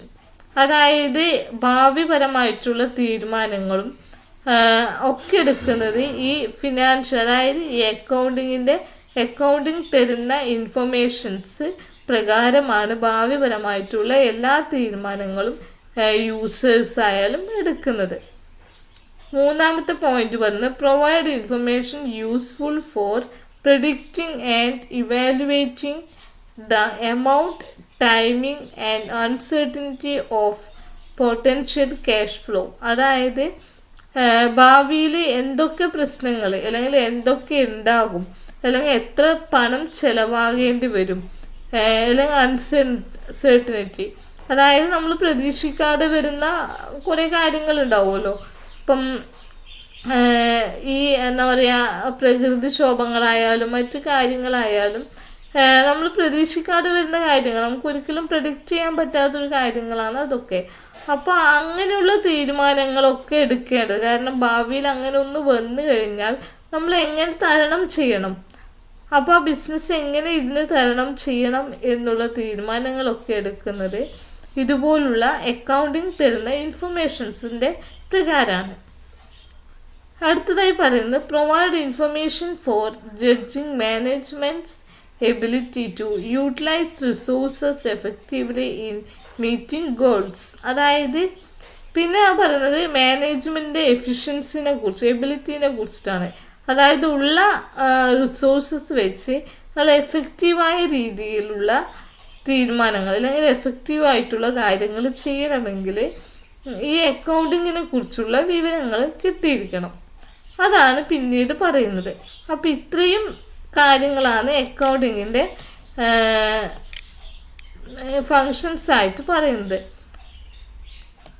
പിന്നെ പറയുന്നത് provide factual and interpretive information by disclosing underlying assumption of matters, subject, interpretation, evaluation, prediction of estimation and. അതായത് ഇത് തന്നെയാണ് പറയുന്നത്. അതായത് എല്ലാ കാര്യങ്ങളും subject പരമായിട്ട് എന്ത് ചെയ്യുന്ന അനലൈസ് ചെയ്ത് ഇവാലുവേറ്റ് ചെയ്ത് പ്രെഡിക്റ്റ്. നേരത്തെ പറഞ്ഞ പോലെ തന്നെ എല്ലാ കാര്യങ്ങളും ഇപ്പം നമുക്ക് പെട്ടെന്ന് ബിസിനസ്സിൽ എന്തെങ്കിലും തരത്തിലുള്ള ലോസും കാര്യങ്ങളും അല്ലെങ്കിൽ എക്സ്റ്റേണൽ ആയിട്ടുള്ള എന്തെങ്കിലും എഫക്റ്റീവ്നെസ്സോ അങ്ങനെ എന്തെങ്കിലും വന്നു കഴിഞ്ഞ് കഴിഞ്ഞാൽ അതിനെ എങ്ങനെ നേരിടണം എന്നുള്ള കാര്യങ്ങളൊക്കെ തീരുമാനിക്കുന്നത് അക്കൗണ്ടിങ്ങിൻ്റെ ഇൻഫർമേഷൻ, അക്കൗണ്ടിങ് തരുന്ന ഇൻഫർമേഷനാണ്. പിന്നെ പറയുന്നത് provide information on activities affecting the society. അതായത് സൊസൈറ്റീനെ ബാധിക്കുന്ന തീരുമാനങ്ങൾ. അതായത് എപ്പോഴും ബിസിനസ് എന്ന് പറയുന്ന ബിസിനസ് സ്ഥാപനം എപ്പോഴും സൊസൈറ്റിയുമായിട്ട് കമ്മിറ്റഡ് ആണ് ശരിക്കും പറഞ്ഞു കഴിഞ്ഞാൽ. അപ്പോൾ സൊസൈറ്റിനെ മോശമായി ബാധിക്കുന്ന തീരുമാനങ്ങളൊന്നും ഒരു ബിസിനസ് സ്ഥാപനങ്ങളും എടുക്കാൻ പാടുള്ളതല്ല. അപ്പോൾ ഈ തീരുമാനം, അതായത് അക്കൗണ്ടിങ് ഇൻഫർമേഷൻസ് എന്താണ്, ഉറപ്പായിട്ടും സൊസൈറ്റിനെ ബാധിക്കുന്ന ഒരു കാര്യമാണ്. അപ്പോൾ അതിനെ ബാധിക്കുന്ന അല്ലെങ്കിൽ അതിൻ്റെ തീരുമാനം എടുക്കുന്നത് ഈ അക്കൗണ്ടിങ്ങിനെ, സൊസൈറ്റിനെ ബാധിക്കുന്ന തീരുമാനങ്ങൾ എടുക്കുന്നത് ഈ എപ്പോഴും ഈ അക്കൗണ്ടിങ് ഇൻഫർമേഷനെ ബാധകമായിട്ടാണ്. അപ്പോൾ ഇത്രയുമാണ് എന്ത് അക്കൗണ്ടിങ്ങിൻ്റെ ഫങ്ഷൻസ് എന്ന് പറയുന്നത്. ഒരു അക്കൗണ്ടൻറ്റിൻ്റെ റോള് എന്ന് പറയുന്നത് എന്താണെന്ന് വെച്ച് കഴിഞ്ഞാൽ ജനറേറ്റിംഗ് അക്കൗണ്ടിങ് ഇൻഫർമേഷൻ. അതായത് അക്കൗണ്ടിങ് ഇൻഫർമേഷൻസ് ഉണ്ടാക്കുക, അതുപോലെ തന്നെ ട്രാൻസാക്ഷൻസ് റെക്കോർഡ് ചെയ്യുക, ഉണ്ടാക്കിയ ഇൻഫർമേഷൻസ് എന്ത് ചെയ്യുക, പബ്ലിക്കിന് അല്ലെങ്കിൽ യൂസേഴ്സിന് പ്രൊവൈഡ് ചെയ്യുക, റിപ്പോർട്ട്സ് കൊടുക്കുക. ഇതൊക്കെയാണ് ഒരു അക്കൗണ്ടൻറ്റിൻ്റെ റോള് എന്ന് പറയുന്നത്. ഇനി യൂസേഴ്സിൻ്റെ അല്ലെങ്കിൽ അക്കൗണ്ടിങ്ങിൽ അടങ്ങിയിരിക്കുന്ന ഇൻഫർമേഷൻസിൻ്റെ അടിസ്ഥാനത്തിൽ അക്കൗണ്ടിനെ ഡിവൈഡ് ചെയ്തിട്ടുണ്ട് അക്കൗണ്ടിങ്ങിനെ. അതെന്തൊക്കെയാണെന്ന് വെച്ച് കഴിഞ്ഞാൽ, ഒന്ന് ഫിനാൻഷ്യൽ അക്കൗണ്ടിങ് ഉണ്ട്, രണ്ടാമത്തത് കോസ്റ്റ് അക്കൗണ്ടിങ് ഉണ്ട്, മൂന്നാമതായിട്ട് പറയുന്നത് മാനേജ്മെൻറ്റ് അക്കൗണ്ടിങ് ആണ് പറയുന്നത്. അപ്പോൾ ഇതെന്തൊക്കെയാണെന്നാണ് ഇനി പറയാൻ പോകുന്നത്. അപ്പോൾ ഫിനാൻഷ്യൽ അക്കൗണ്ടിങ് എന്ന് പറയുന്നത് അതായത് സിസ്റ്റമാറ്റിക് ആയിട്ട് റെക്കോർഡ് കീപ്പ് ചെയ്യുക, അതുപോലെ ട്രാൻസാക്ഷൻസ് റെക്കോർഡ് ചെയ്യുക, റിപ്പോർട്ട്സ് തയ്യാറാക്കുക. ഇതൊക്കെയാണ് ഫിനാൻഷ്യൽ ഫിനാൻഷ്യൽ അക്കൗണ്ടിങ്ങിൽ ഉള്ളത്. അപ്പോൾ ഫിനാൻഷ്യൽ അക്കൗണ്ടിങ്ങിൽ മെയിനായിട്ട് എന്താണ്, പാസ്റ്റ് പീരിയഡ്സിലെ ഇൻഫർമേഷൻസ് ആണ് റെക്കോർഡ് ചെയ്തിട്ട് അത് താരതമ്യം ചെയ്തിട്ടാണ് ഫിനാൻഷ്യൽ അല്ലെങ്കിൽ ഫിനാൻഷ്യൽ അക്കൗണ്ടിങ്ങിൽ രേഖപ്പെടുത്താറ്. അതുമായിട്ടാണ് അത് മോണിറ്ററി ടേംസിൽ പാസ്റ്റ് റിലേറ്റഡ് ആയിട്ടുള്ള പാസ്റ്റ് പീരിയഡിൽ, അതായത് മുൻകാലങ്ങളിലത്തെ ഫിനാൻഷ്യൽ പരമായിട്ടുള്ള ഇൻഫർമേഷൻസ് രേഖപ്പെടുത്താറുണ്ടെന്നാണ് പറയുന്നത്. അത് തരുന്ന ഇൻഫർമേഷൻസ് ജനങ്ങൾക്ക് അല്ലെങ്കിൽ യൂസേഴ്സിന് പ്രൊവൈഡ് ചെയ്യാറുണ്ടെന്നാണ് പറയുന്നത്. അപ്പോൾ ഇതൊരു സ്റ്റോവാർഡ്ഷിപ്പ് ഫങ്ഷനാണ്. ഏത് ഈ ഫിനാൻഷ്യൽ അക്കൗണ്ടിങ് എന്ന് പറയുന്നത് ഒരു സ്റ്റോവാർഡ്ഷിപ്പ് ഫങ്ഷനാണ് എന്നാണ് പറയുന്നത്. അപ്പോൾ ഫിനാൻഷ്യൽ അക്കൗണ്ടിങ് എന്ന് പറഞ്ഞാൽ ഇത്രയേ ഉള്ളൂ. റെക്കോർഡ് കീപ്പ് ചെയ്യുക, സിസ്റ്റമാറ്റിക് ആയിട്ട് എന്താണ് അസിസ്റ്റൻ്റ് അല്ലെങ്കിൽ റെക്കോർഡ് കീപ്പ് ചെയ്യുക, ട്രാൻസാക്ഷൻസ് പ്രിപ്പയർ ചെയ്യുക, പ്രസൻറ്റ് ചെയ്യുക. ഇതാണ് ഫിനാൻഷ്യൽ അക്കൗണ്ടിങ് എന്ന് പറയുന്നത്. മാത്രമല്ല അതിനുള്ളിൽ ഫിനാൻഷ്യൽ അക്കൗണ്ടിങ്ങിൽ പാസ്റ്റ് പീരീഡിലെ ഇൻഫർമേഷൻസും കൂടി അടങ്ങിയിട്ടുണ്ടാവും. അതുകൊണ്ട് തന്നെ ഇതെന്താണ് സ്റ്റോവാർഡ്ഷിപ്പ് ഫങ്ഷൻ ആയിട്ടാണ് ഇതിനെ പറയാറ്. ഇതാണ് ഫിനാൻഷ്യൽ അക്കൗണ്ടിങ് എന്ന് പറയുന്നത്. ഇനി നെക്സ്റ്റ് പറയാനുള്ളത് കോസ്റ്റ് അക്കൗണ്ടിങ് ആണ് പറയാനുള്ളത്. അത് വേറൊന്നുമില്ല. കോസ്റ്റ് അക്കൗണ്ടിങ് എന്ന് പറഞ്ഞാൽ ഒരു ബിസിനസ്സിനെ സംബന്ധിച്ച് ഉണ്ടായ എക്സ്പെൻഡിച്ചറും സെയിൽസും അങ്ങനെയുള്ള കാര്യങ്ങൾ രേഖപ്പെടുത്തി വെക്കുന്ന ഒരു അക്കൗണ്ടിങ് ആണ് കോസ്റ്റ് അക്കൗണ്ടിങ്. ഇത് പ്രകാരമാണ് മാനേജ്മെൻറ്റ് അല്ലെങ്കിൽ മാനേജേഴ്സിന് വിലയിൽ വർധനവുണ്ടോ അല്ലെങ്കിൽ വില വർദ്ധിപ്പിക്കണോ അങ്ങനെയുള്ള കാര്യങ്ങളൊക്കെ തീരുമാനിക്കൽ കോസ്റ്റ് അക്കൗണ്ടിങ്ങിനെ അടിസ്ഥാനമാക്കിയിട്ടാണ്. അതായത് സെയിൽസ്, പർച്ചേസ് ഇതുപോലുള്ള കാര്യങ്ങളെ കുറിച്ചിട്ടുള്ള ഒരു ഇൻഫർമേഷൻ തരുന്നതാണ് കോസ്റ്റ് അക്കൗണ്ടിങ് എന്ന് പറയുന്നത്. അങ്ങനെയുള്ള ഇൻഫർമേഷന് വേണ്ടിയിട്ടാണ് കോസ്റ്റ് അക്കൗണ്ടിങ് പ്രിപ്പയർ ചെയ്യുന്നത്. അടുത്തത് പറയുന്നത് എന്ന് വെച്ച് കഴിഞ്ഞാൽ മാനേജ്മെൻറ്റ് അക്കൗണ്ടിങ്ങിനെ കുറിച്ചിട്ടാണ് അടുത്തത് പറയുന്നത്. അതെന്ന് വെച്ച് കഴിഞ്ഞാൽ മാനേജ്മെൻറ്റ് അക്കൗണ്ട് ചെയ്യുന്നത് എന്താണെന്ന് വെച്ചാൽ ഡിസിഷൻ മേക്കിംഗ്, അതായത് എല്ലാ ബിസിനസ്സിൻ്റെ ഓൾ ഓവർ കൺട്രോൾ ചെയ്യുന്നതിന് വേണ്ടി ഉണ്ടാക്കുന്ന ഒരു അക്കൗണ്ടിങ് ആണ് മാനേജ്മെൻറ്റ് അക്കൗണ്ടിങ് എന്ന് പറയുന്നത്. ബിസിനസ്സിൻ്റെ ഓപ്പറേഷൻസ്, അതുപോലെ തന്നെ അതിൻ്റെ ഓൾ ഓവർ ദ കൺട്രോളിങ്, പിന്നെ ഫ്യൂച്ചറിലും അല്ലെങ്കിൽ എല്ലാ ബിസിനസ് കാര്യങ്ങളുടെ ഡിസിഷൻ മേക്കിങ്ങിനും വേണ്ടിയിട്ട് ഉണ്ടാക്കുന്ന ഒരു അക്കൗണ്ടിങ് ആണ് മാനേജ്മെൻറ്റ് അക്കൗണ്ടിങ് എന്ന് പറയുന്നത്. അപ്പോൾ അതിൽ അടങ്ങിയിരിക്കുന്നതെന്ന് വെച്ച് കഴിഞ്ഞാൽ ക്യാപിറ്റൽ എക്സ്പെൻഡിച്ചർ ഡിസിഷൻ ഉണ്ടാവാം, പിന്നെ ടേക്കിംഗ് പ്രൈസിങ് ഡിസിഷൻ ഉണ്ടാവാം. ഇതൊക്കെ സംബന്ധിച്ചിട്ടുള്ള കാര്യങ്ങൾ തീരുമാനിക്കുന്നത് ഈ മാനേജ്മെൻറ്റ് അക്കൗണ്ടിങ് ആണ്. പിന്നെ ഈ മാനേജ്മെൻറ്റ് അക്കൗണ്ടിങ്ങിന് വേണ്ട ഇൻഫർമേഷൻ തരുന്നത് ഈ ഫിനാൻഷ്യൽ അക്കൗണ്ടിങ്ങും കോസ്റ്റ് അക്കൗണ്ടിങ്ങും കൂടിയാണ് അതിൻ്റെ പ്രൈമറി ഇൻഫർമേഷൻസ് കൊടുക്കുന്നത്. കാരണം ഞാൻ പറഞ്ഞു ഫിനാൻഷ്യൽ അക്കൗണ്ടിങ് എന്ന് പറയുന്നത് ഓൾ ഓവർ ട്രാൻസാക്ഷൻസ് റെക്കോർഡ് ചെയ്ത് അത് കീപ്പ് ചെയ്ത് അതിൻ്റെ റിപ്പോർട്ട്സൊക്കെ തയ്യാറാക്കുന്ന ഒന്നാണ് ഫിനാൻഷ്യൽ അക്കൗണ്ടിങ് എന്ന് പറയുന്നത്. കോസ്റ്റ് അക്കൗണ്ടിങ് ആണെങ്കിൽ എക്സ്പെൻഡിച്ചറും അതുപോലുള്ള കാര്യങ്ങളൊക്കെ, അതായത് സെയിൽസ്, പർച്ചേസ് അങ്ങനെയുള്ള എല്ലാ കാര്യങ്ങളും, അതുപോലെ എത്ര പ്രൈസ് ഫിക്സ് ചെയ്യണം അങ്ങനെയുള്ള കാര്യങ്ങളൊക്കെ രേഖപ്പെടുത്തി വെക്കുന്ന അക്കൗണ്ടിങ് ആണ് കോസ്റ്റ് അക്കൗണ്ടിങ് എന്ന് പറഞ്ഞാൽ. അപ്പോൾ ഇത് രണ്ടും തരുന്ന ഇൻഫർമേഷൻസ് ആണ് മാനേജ്മെൻറ്റ് അക്കൗണ്ടിങ്ങിന് കൂടുതൽ സഹായിക്കുന്നത്. അപ്പോൾ ഇതാണ് മാനേജ്മെൻറ്റ് അക്കൗണ്ടിങ് എന്ന് പറയുന്നത്. അപ്പോൾ 3 തരത്തിലുള്ള അക്കൗണ്ടിങ് ആണ്. അതാണ് ഇപ്പോൾ പറഞ്ഞ ഫിനാൻഷ്യൽ, അതുപോലെ കോസ്റ്റ് അക്കൗണ്ടിങ്, മൂന്നാമതായി മാനേജ്മെൻറ്റ് അക്കൗണ്ടിങ്.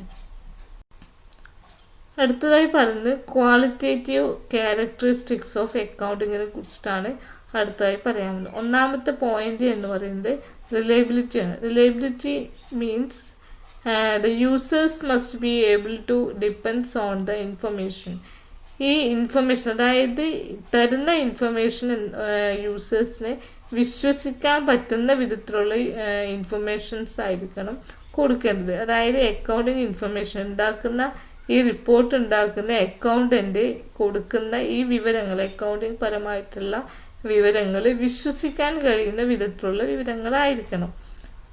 ആരുടെയും, അതായത് നിഷ്പക്ഷമായ രീതിയിലുള്ള വിവരങ്ങൾ ശരിക്കും, അതായത് അതിലൊരു തെറ്റുകളോ അല്ലെങ്കിൽ ഒന്നും വരുത്താതെ ഒരിക്കലും മിസ്യൂസ് ചെയ്യാതെ, ആ വിവരങ്ങളെ മിസ്യൂസോ അല്ലെങ്കിൽ അതിനെ വേറൊരു രീതിയിൽ മിസ്അണ്ടർസ്റ്റാൻഡ് ചെയ്യാത്ത വിധത്തിലുള്ള ഒരു വിവരങ്ങളായിരിക്കണം, നല്ല തരത്തിലുള്ള വിവരങ്ങളായിരിക്കണം ജനങ്ങൾക്ക് യൂസേഴ്സിന് കൊടുക്കേണ്ടതായിട്ട് വരേണ്ടത്.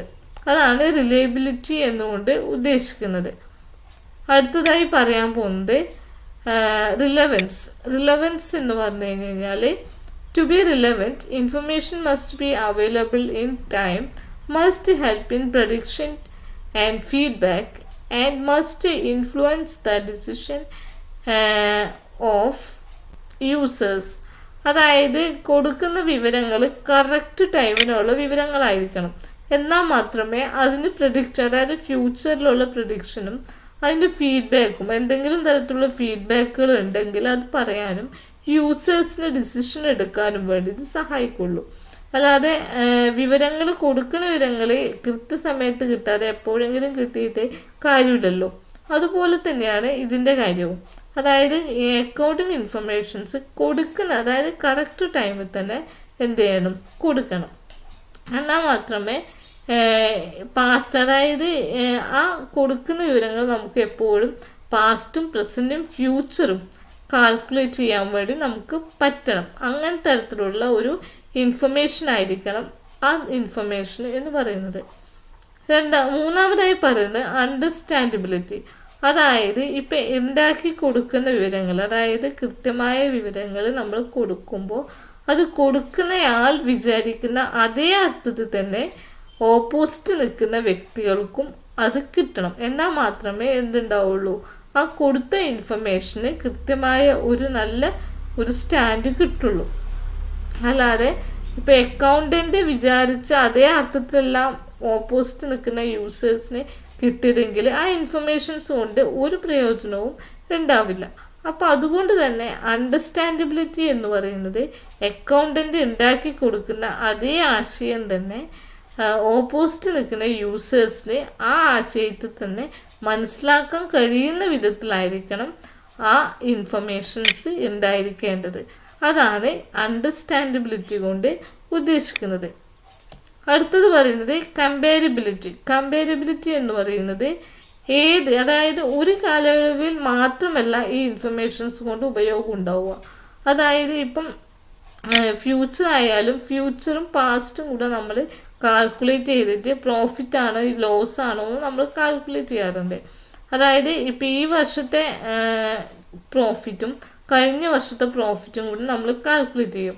എന്നിട്ട് കമ്പനിക്ക് എത്ര ലാഭനഷ്ടങ്ങളുണ്ട് എന്ന് നമ്മൾ കാൽക്കുലേറ്റ് ചെയ്യാറുണ്ട്. അത് ലാഭമാണോ നഷ്ടമാണോ എന്ന രീതിയിൽ നമ്മൾ കാൽക്കുലേറ്റ് ചെയ്യാറുണ്ട്. അപ്പോൾ തരുന്ന ഇൻഫർമേഷൻസ് ഈ ഒരു കാലയളവിൽ മാത്രമുള്ളതല്ല, അത് നമുക്ക് എത്ര കാലം വേണമെങ്കിലും അതിനെ ഉപയോഗിക്കാൻ കഴിയുന്ന വിധത്തിലായിരിക്കണം അതിൻ്റെ ഇൻഫർമേഷൻ കൊടുക്കുന്ന വിവരങ്ങൾ എന്ന് പറയുന്നത്.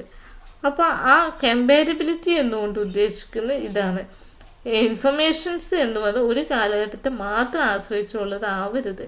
ഇൻഫർമേഷൻ അത് എല്ലാ കാലത്തും ഉപയോഗിക്കാൻ കഴിയുന്ന വിധത്തിലുള്ളതായിരിക്കണം അതിൻ്റെ ഇൻഫർമേഷൻ പരിധി, അല്ലെങ്കിൽ ഇൻഫർമേഷൻ ചലഞ്ച് എന്ന് പറയുന്നത്. ഇൻഫർമേഷൻ എന്ന് പറയുന്നത് എല്ലാ കാലത്തും ഉപയോഗിക്കാൻ പറ്റണം. അതാണ് റിലയബിലിറ്റി അല്ലെങ്കിൽ കമ്പാരിബിലിറ്റി കൊണ്ട് ഉദ്ദേശിക്കുന്നത്. അപ്പോൾ ഇത്രയും ക്യാരക്ടറിസ്റ്റിക്സ് ആണ് ഇതിൽ പറയുന്നത്, അക്കൗണ്ടിങ്ങിൻ്റെ ക്യാരക്ടറിസ്റ്റിക്സ്. അടുത്തതായി പറയുന്നത് അക്കൗണ്ടിങ് ഇൻഫർമേഷൻസ് ആർക്കൊക്കെയാണ് വേണ്ടത് അല്ലെങ്കിൽ പ്രൊവൈഡ് ചെയ്യുന്നത്, ഏതൊക്കെ യൂസേഴ്സിനാണെന്നാണ് പറയുന്നത്. അത് ഒന്നാമതായി പറയുന്നത്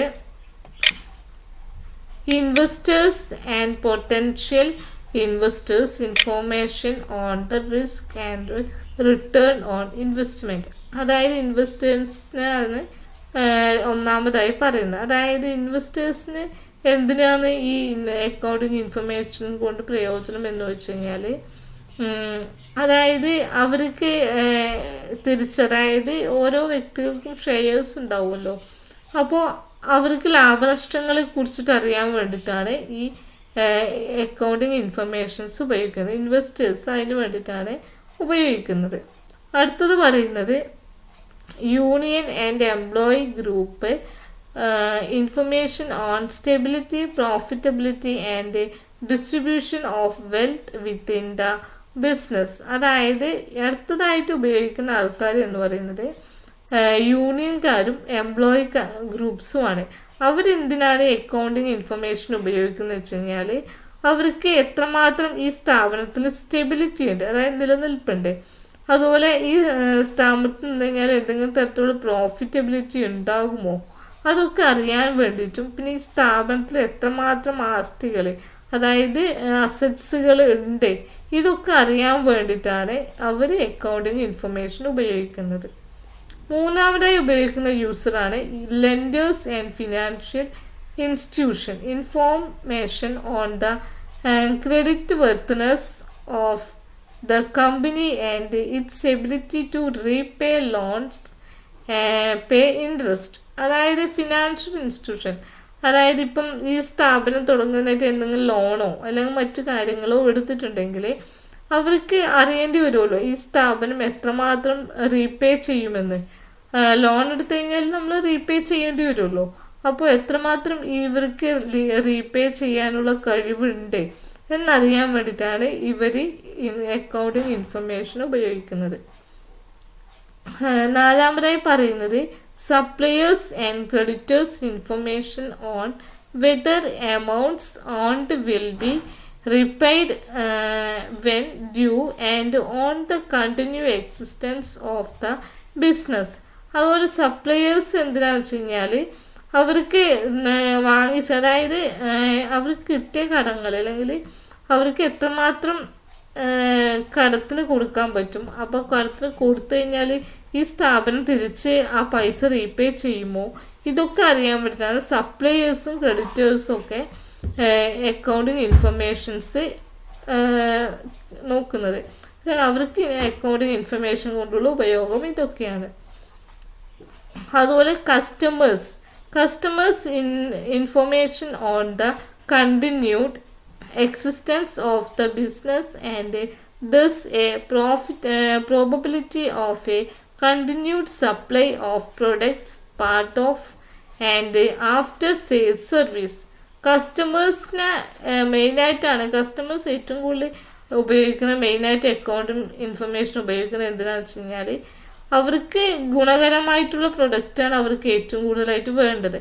മാത്രമല്ല ആഫ്റ്റർ സർവീസ്, അതായത് ഇപ്പം എന്തെങ്കിലും ഒരു പ്രൊഡക്റ്റ് വാങ്ങിച്ചു കഴിഞ്ഞാൽ ക്വാളിറ്റി കുറവാണെങ്കിൽ അത് തിരിച്ചു കൊടുത്തു കഴിഞ്ഞാൽ അവർക്ക് അതിൻ്റെ പൈസ കിട്ടുമോ, അല്ലെങ്കിൽ അതിന് ബദലായിട്ട് അല്ലെങ്കിൽ അതിന് ഇതായിട്ട് എന്തെങ്കിലും തരത്തിലുള്ള പ്രൊഡക്റ്റ് കിട്ടുമോ, അങ്ങനെയുള്ള കാര്യങ്ങളൊക്കെ അറിയാനും അതിൻ്റെ അല്ലെങ്കിൽ ഈ സ്ഥാപനം എപ്പോഴും നിലനിൽക്കുന്ന സ്ഥാപനമാണോ എന്നൊക്കെ അറിയാൻ വേണ്ടിയിട്ടാണ് അവർ അക്കൗണ്ടിങ് ഇൻഫർമേഷൻസ് ഉപയോഗിക്കുന്നത്. അടുത്തതായി പറയുന്നതെന്ന് വെച്ച് കഴിഞ്ഞാൽ governments and other regulators information on the allocation of resources and the complaints to regulations. അതായത് ഗവൺമെൻറ്റ്സും മറ്റ് അതോറിറ്റീസും എന്തിനു വേണ്ടിയിട്ടാണ് അക്കൗണ്ടിങ് ഇൻഫർമേഷൻസ് ഉപയോഗിക്കുന്നതെന്ന് വെച്ച് കഴിഞ്ഞാൽ അവർക്ക്, അതായത് ഗവൺമെൻറ്റ്സിൻ്റെ റൂൾസും റെഗുലേഷൻസും ഒക്കെ അവർ അനുസരിക്കുന്നുണ്ടോ, ഈ ബിസിനസ് സ്ഥാപനങ്ങൾ അനുസരിക്കുന്നുണ്ടോ എന്നറിയാൻ വേണ്ടിയിട്ടാണ് അവർ അക്കൗണ്ടിങ് ഇൻഫർമേഷൻസ് ഉപയോഗിക്കുന്നത്. പിന്നെ പറയുന്ന യൂസർ എന്ന് പറയുന്നത് social responsibility groups such as environmental groups information on the impact on environment and it's protection. അതായത് സോഷ്യൽ റെസ്പോൺസ്, അതായത് ഈ ബിസിനസ് സ്ഥാപനങ്ങൾ എപ്പോഴും സൊസൈറ്റിയുടെ റെസ്പോൺസിബിലിറ്റി പുലർത്തേണ്ട ഒന്നാണ്. അപ്പോൾ ഏതെങ്കിലും തരത്തിലുള്ള ഈ നിബന്ധനകൾ അല്ലെങ്കിൽ ഏതെങ്കിലും തരത്തിലുള്ള പോളിസീസ് ലംഘിക്കുന്നുണ്ടോ എന്നൊക്കെ അറിയാൻ വേണ്ടിയിട്ട് എപ്പോഴും സൊസൈറ്റി ബാധ്യതയുള്ളവരാണ്. അതായത് സൊസൈറ്റിക്ക് അറിയേണ്ടത് അത്യാവശ്യമാണ്. സൊസൈറ്റിക്ക് അനുകൂലമായിട്ടാണോ ഇവർ ബിസിനസ് നടത്തുന്നത് എന്ന് സൊസൈറ്റിക്ക് അറിയേണ്ടത് അനിവാര്യമാണ്. അതുകൊണ്ട് എന്ത് ചെയ്യും, സൊസൈറ്റിയിലത്തെ ഗ്രൂപ്പ്സുകൾ എപ്പോഴും അക്കൗണ്ടിങ്ങിനെ കുറിച്ചുള്ള ഇൻഫർമേഷൻസ് അന്വേഷിച്ചുകൊണ്ടേ ഇരിക്കുമെന്നാണ് പറയുന്നത്. പിന്നെ പറയുന്നത് കോമ്പറ്റീറ്റേഴ്സാണ്. കോമ്പറ്റീറ്റേഴ്സ് എന്തുകൊണ്ടാണെന്ന് വെച്ച് കഴിഞ്ഞാൽ, അതായത് എതിരാളികളുടെ വീക്ക്നെസ്സും സ്ട്രെങ്ത്തും അറിഞ്ഞാൽ മാത്രമേ അവർക്ക് അവരുടെ പോളിസികളിൽ ചേഞ്ച് ചെയ്തിട്ട് കൂടുതൽ ഗുണകരമായിട്ടുള്ള ബിസിനസ് നടത്തിക്കാൻ വേണ്ടിയിട്ട് അവർക്ക് സാധിക്കുള്ളൂ. അപ്പോൾ കോമ്പറ്റീറ്റേഴ്സും എപ്പോഴും ബിസിനസ് സ്ഥാപനങ്ങളുടെ അക്കൗണ്ടിങ് ഇൻഫർമേഷൻസ് അന്വേഷിച്ചുകൊണ്ടേയിരിക്കും എന്നാണ് പറയുന്നത്. അപ്പോൾ ഇത്രയുമാണ് അക്കൗണ്ടിങ് കൊടുക്കുന്ന ഇൻഫർമേഷൻസ് എന്ന് പറയുന്നത്. അല്ലെങ്കിൽ ഇത്രയും യൂസേഴ്സിനാണ്, എക്സ്റ്റേണൽ യൂസേഴ്സാണ് ഇവരൊക്കെ. അപ്പോൾ ഇത്രയും യൂസേഴ്സാണ് അക്കൗണ്ടിങ് ഇൻഫർമേഷൻസ് അന്വേഷിക്കുന്നത് എപ്പോഴും. അല്ലെങ്കിൽ അവർക്ക് വേണ്ടിയിട്ടാണ് അക്കൗണ്ടിങ് ഇൻഫർമേഷൻസ് കൂടുതലായിട്ടും എക്സ്റ്റേണലായിട്ട് പോകുന്നത്. അടുത്തതായി പറയുന്നത് റോൾ ഓഫ് അക്കൗണ്ടിങ്ങിനെ കുറിച്ചിട്ടാണ്. For countries the role of accounting has been changing with the changes in economic development and increased social demands. It describes and analyzes a mass of data of an enterprise through measurement, classification, and summarizing, and reduce those data into reports and statement. അതായത് അക്കൗണ്ടിങ്ങിൻ്റെ റോളിനെ കുറിച്ചിട്ടാണ് പറയുന്നത്. ഇത്ര നേരം നമ്മൾ പറഞ്ഞതുപോലെ തന്നെയാണ് അക്കൗണ്ടിങ്ങിൻ്റെ role എന്ന് പറയുന്നത്. അക്കൗണ്ടിങ് വന്നതോടുകൂടി സോഷ്യലിൻ്റെ ഡിമാൻഡ്സ് ഒരുപാട് കൂടി എന്നാണ് പറയുന്നത്. അതായത് സോഷ്യലിൻ്റെ ഡിമാൻഡ്സ് ഒരുപാട് വർദ്ധിച്ചു. എക്കണോമിക് പരമായിട്ടുള്ള ഡെവലപ്മെൻറ്റ് ഇതൊക്കെ വർദ്ധിച്ചു എന്നാണ് പറയുന്നത്. കാരണം എന്തുകൊണ്ടാണെന്ന് വെച്ച് കഴിഞ്ഞാൽ ഒരു ബിസിനസ്സിനെ സംബന്ധിച്ച് എല്ലാ കാര്യങ്ങളും അല്ലെങ്കിൽ എല്ലാ സംഭവങ്ങളും ക്ലാസിഫൈ ചെയ്ത് അത് മെഷർമെൻ്റ് ചെയ്ത് അത് സമ്മറൈസ് ചെയ്ത് അതിൻ്റെ എല്ലാ റിപ്പോർട്ട്സിൻ്റെ ഒരു ചെറിയൊരു രൂപം അല്ലെങ്കിൽ അത് ചെറിയൊരു രൂപമാണെങ്കിലും എല്ലാ വിശദാംശങ്ങളും അതിൻ്റെ ഉള്ളിൽ അടങ്ങിയിട്ടുണ്ടാവും.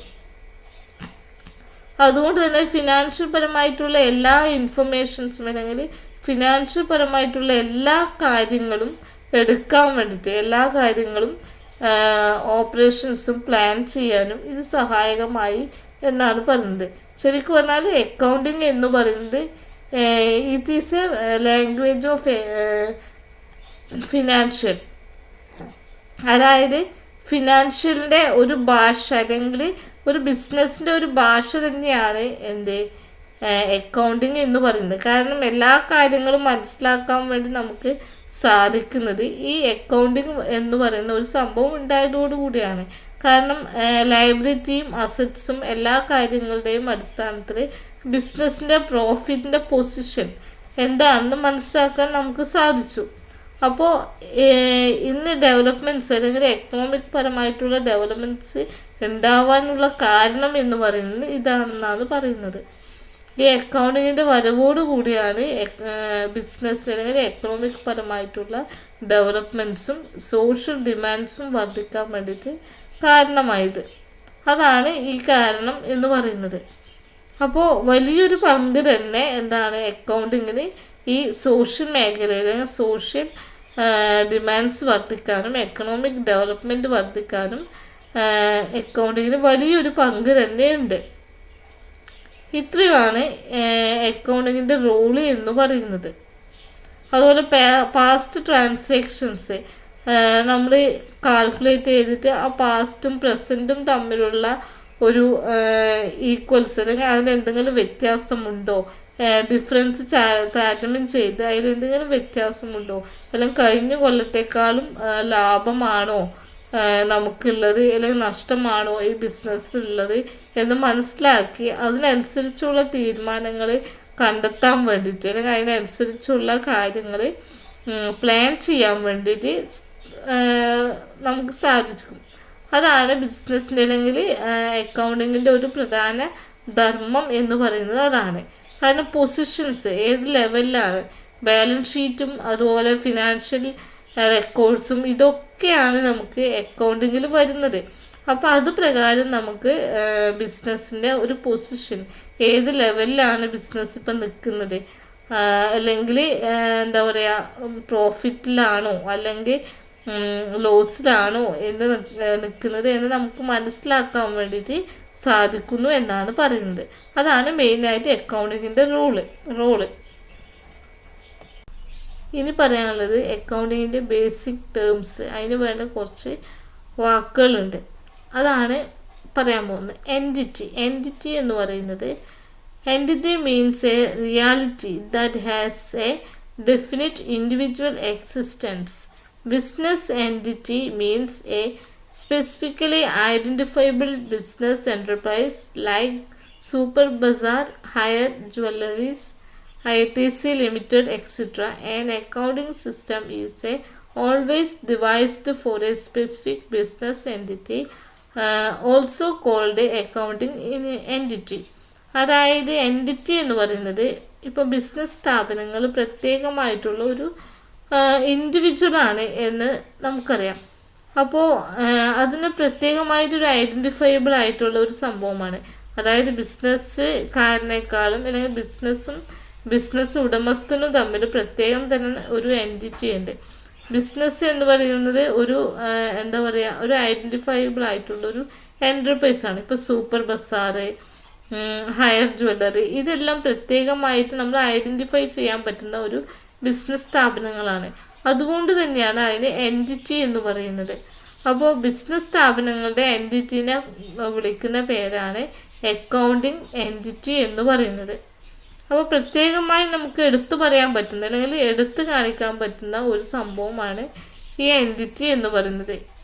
അതായത് എല്ലാ ബിസിനസ് സ്ഥാപനങ്ങളും പ്രത്യേകതരം അല്ലെങ്കിൽ ഐഡൻറ്റിഫയബിൾ ആയിട്ടുള്ള സ്ഥാപനങ്ങളാണ്. അതാണ് എൻറ്റിറ്റി എന്ന് പറയുന്നത്. അതുപോലെ തന്നെ രണ്ടാമതായി പറയുന്നതാണ് ട്രാൻസാക്ഷൻസ്.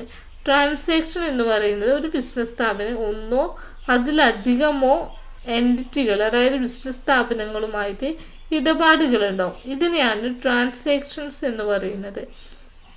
ഉദാഹരണമായിട്ട് പറയാം നമുക്ക് purchase of goods, receipt of money, payment of creditors, incurring expenses, ഇതൊക്കെ എന്താണ് ട്രാൻസാക്ഷൻസ്. അതായത് ഒരു ബിസിനസ് സ്ഥാപനത്തിൽ ഒരുപാട് എൻറ്റിറ്റീസ്, അതായത് മറ്റ് പണമിടപാടുകൾ ഒരുപാട് നടക്കാറുണ്ട്. അതിനെയാണ് ട്രാൻസാക്ഷൻസ് എന്ന് പറയുന്നത്. അടുത്തതായി പറയുന്നത് അസറ്റ്സ്. അസറ്റ്സ് എന്ന് പറയുന്നത് assets R economic resources of an enterprise that can be usefully expressed in monetary terms. Assets എന്ന് പറയുന്നത് ഒരു എക്കണോമിക് റിസോഴ്സസ് ആണ്. എൻ്റർപ്രൈസിലുള്ള ഒരു മോണിറ്ററി ടേംസ്, അതായത് പണമിടപാടിൻ്റെ രീതിയിൽ രേഖപ്പെടുത്തി വെക്കാൻ കഴിയുന്ന ഒരു റിസോഴ്സസ് ആണ് അസറ്റ്സ് എന്ന് പറയുന്നത്. ഈ അസറ്റ്സ് ഉപയോഗിച്ചിട്ടാണ് ബിസിനസ്സിൽ ലാഭനഷ്ടങ്ങൾ അല്ലെങ്കിൽ ലാഭങ്ങൾ ഉണ്ടാക്കുന്നത്, പണമിടപാടുകൾ നടത്തുന്നത്. ഉദാഹരണമായിട്ട് പറയാം, super bazaar owns a fleet of truck which is used by delivering food stuffs. അതായത് ഒരു എന്താ പറയുക, സൂപ്പർ ബസാറിൽ ഒരു ട്രക്ക് വാങ്ങിച്ചു. ആ ട്രക്ക് ഉപയോഗിച്ചിട്ടാണ് അവർ ഫുഡ് ഐറ്റംസ് എല്ലാം ഡെലിവേർഡ് ചെയ്യാറ്. അപ്പോൾ ഈ സൂപ്പർ ബസാർ, ഈ ട്രക്ക് എന്ന് പറഞ്ഞാൽ അവർക്കൊരു അസറ്റാണ്. കാരണം ആ അസറ്റ് ഉപയോഗിച്ചിട്ടാണ് അവർ എന്ത് ചെയ്യുന്നത്, മറ്റ് സ്ഥാപനങ്ങളിൽ പോയിട്ട് ഫുഡ് ഐറ്റംസുകൾ വിൽക്കുന്നത്. അപ്പോൾ അത് എന്താണ്, അവർക്ക് ലാഭം ഉണ്ടാക്കി കൊടുക്കുന്ന ഒരു അസറ്റാണ്. അപ്പോൾ ഉദാഹരണമായിട്ട് ഇതാണ് അസറ്റ് എന്ന് പറയുന്ന സംഭവം. ഈ അസറ്റിന് തന്നെ 2 ടൈപ്സ് ഉണ്ട്. ഒന്ന് ലോങ് ടേം അസറ്റും ഉണ്ട്, കറണ്ട് അസറ്റും ഉണ്ട്. അതെന്താണെന്ന് പിന്നീട് പറഞ്ഞുതരും. കറണ്ട് അസറ്റും ഉണ്ട്, നോൺ കറണ്ട്, അതായത് നോൺ കറണ്ട് അല്ലാത്തത്, അതായത് താൽക്കാലികമായിട്ടുള്ള അസറ്റും ലോങ് ടേം ആയിട്ടുള്ള നോൺ കറണ്ട്, അതായത് ലോങ് ടേം ആയിട്ട് നമ്മൾ ബിസിനസ്സിൽ വെക്കുന്ന അസറ്റും ഉണ്ട് എന്നാണ് പറയുന്നത്. അടുത്തതായി പറയുന്നത് ലയബിലിറ്റീസിനെ കുറിച്ചിട്ടാണ് പറയുന്നത്. ലയബിലിറ്റി എന്ന് പറയുന്നത് നമ്മൾ എന്താ പറയുക, ബിസിനസ് സ്ഥാപനത്തിലുള്ള ഒരു ബാധ്യത, അതായത് ഫ്യൂച്ചറിൽ കൊടുത്തു തീർക്കേണ്ട ഒരു ബാധ്യതയാണ് ലയബിലിറ്റി എന്ന് പറയുന്നത്. ഉദാഹരണം പറഞ്ഞാൽ നമുക്ക് പെട്ടെന്ന് മനസ്സിലാവും. അതായത് ഉദാഹരണമായിട്ട് പറയുന്നത് എന്ന് വെച്ച് കഴിഞ്ഞാൽ സൂപ്പർ ബസാർ, അതായത് purchase of goods for rupees 10,000 on credit for a month from fast food product on March 25, 2005. If the balance sheet of Super Bazaar is prepared as at March 31, 2005. Fast food product will be shown on creditors of liability side.